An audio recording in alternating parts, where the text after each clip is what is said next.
back. Good afternoon to you. It's good to be with you, Jack. How are you doing? I'm on I-35 heading out of San Marcos back up to my home in Garland. Well, drive safely, and thank you for making a few minutes for us. And there's so many places we could start today with everything going on, but you know, we've got the desertocrats in Washington, D.C. We've got Beto O'Rourke stunting in Austin, thinking he's marching across the Edmund Pettus Bridge. Yeah. And you've got this total, I have to say it, I know these are your fellow Republicans, this totally ineffective, just gutless, toothless response from the legislative leadership in Austin. How do you even keep Republicans' spirits up? Before you appeal for their vote for you, how do you keep them from even caring about who's in charge in Austin when we see what the Republicans are doing right now?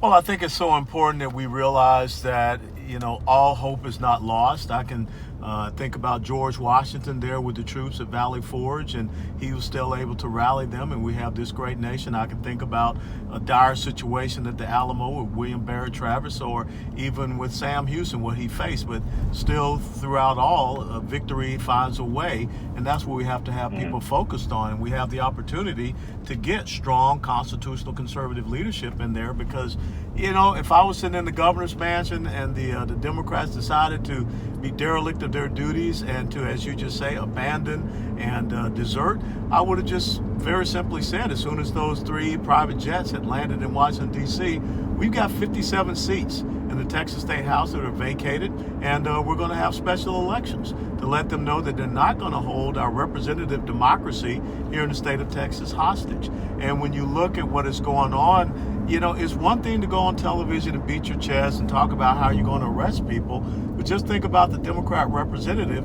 who flew back from Washington, D.C., was in the state capitol, and flew back to Washington, D.C., and nothing happened to him. So we've got to stop with these false threats and innuendos and what have you, and we got to take action, because Texas is, without a doubt, it's on the brink of what could be a catastrophic moment when you look at the unsecure borders that we have and what's going on as far as election integrity. I appreciate the references to Washington and Travis, but Dave Phelan hardly belongs in their company. He's a Republican. Well, it's not. It's given Republicans the majority in the House, and they're not using it effectively. Well, that's why I think you have elections, because, as Franklin once said, it's a republic if you can keep it. And that's why our tagline for our campaign is defending the Texas Republic. And so I think it's very important right now that strong constitutional conservatives make sure that they hold these individuals accountable that are in the Texas State House, the Senate, and the governor, to make sure that they do the right things, but they've got to show that they have lost confidence, and we start looking at how we can replace them and getting stronger people in these positions.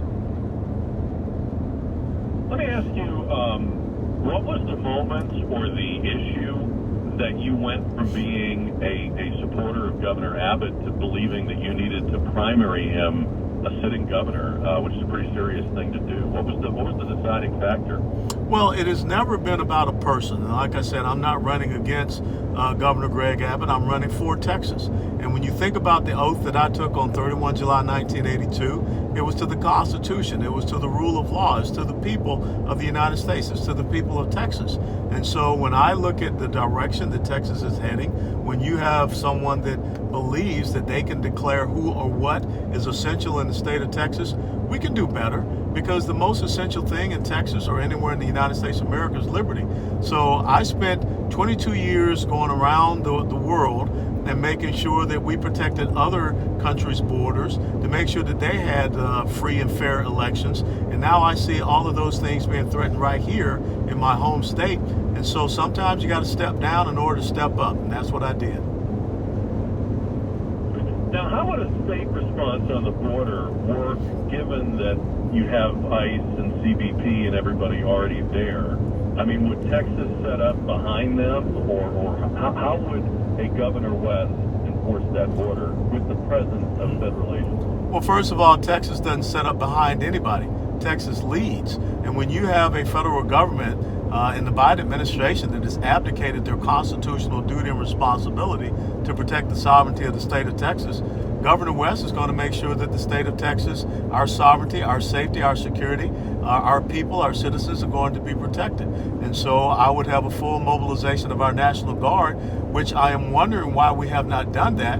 And there are some rumors that the budget of our National Guard is zero. And we're seeing drills being canceled, which is the reason why we have National Guard from other states coming to stand on our border, but yet they're not doing anything. So the Customs and Border Patrol, the Immigration and Customs Enforcement, they have been told to stand down, to not do their duties. So I think now's the time for Texas to stand up. What I meant by stand behind or set up behind them wasn't to put them in second place. I guess I wasn't clear. I meant, where would you stage them relative to the fact that the feds are on the border? In other words, you're not going to shove them aside and say, boys, we're taking over. So how does that, I want to understand, I want you to do it, but I want to understand how you do it. Well, it's very simple. In the military, you have what is called command and control relationships. You can be assigned, you can be attached, or you can have operational control. And I would very simply say to the Customs and Border Patrol and ICE agents here is that your federal government is abdicating their constitutional duty. You can work under the operational control of us here in the state of Texas. We can coordinate with you, but you're not going to be here and abdicate your duty and responsibility. And I think you'd have many of the Border Patrol agents and ICE agents welcome to that idea. And if Mayorkas, who is the Homeland Security Secretary, if he wants to come down here and try to challenge me, it's not going to work, because the Constitution gives us, as a sovereign state, the ability to protect ourselves. Article 1, Section 10, Clause 3, Article 4, Section 4 talks about that relationship and responsibility of the federal government. So that's how I would do it, and we just established that command relationship. But we're not going to allow people to freely come across that border. Now, the governor is getting a letter from some Democratic legislators that want him to step aside on the mask issue, allow masking in the public schools in Texas this fall. What would be your response if you were governor to receiving that letter?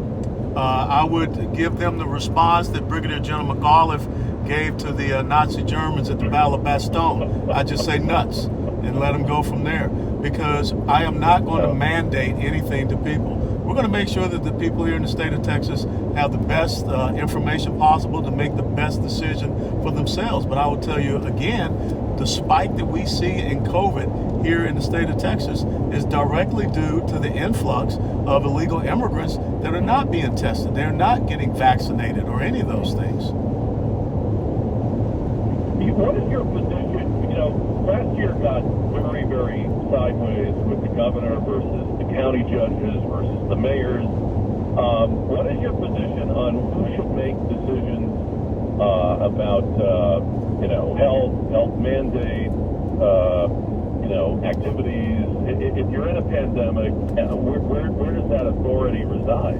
Well, I think the authority resides with the governor's office. That's why you have the Texas Department of Emergency Management, and that's where the governor should be making all of the right decisions. And those decisions, by the Texas Constitution, after 30 days, they have to come back through the legislature. We cannot have these little mini fiefdoms that are being established, where you have these county judges and others seeing the people as basically serfs that are supposed to be ruled by orders, mandates, edicts, and decrees. And I think that that's where Governor Abbott got himself in trouble, because he was handing down orders, mandates, edicts, and decrees, and not following the Texas Constitution. Would you have called the legislature in the session last year as opposed to, basically becoming the legislature, which is what he did?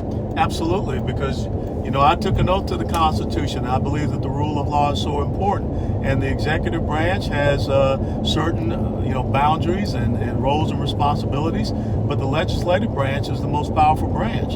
And as a governor, you're not supposed to go in and change election law. You're not supposed to go in and appropriate money unilaterally for contact tracing and things of that nature. So the Texas Constitution is very specific. After 30 days, you're supposed to bring in the legislature. You're not supposed to, crown yourself as a constitutional monarch. We live in a constitutional republic. Right. Colonel, you've been generous with your time. I appreciate it. I hope we can talk to you again, and thanks for the time today. Absolutely. Thanks, Jack. God bless, and I look forward to speaking with you again.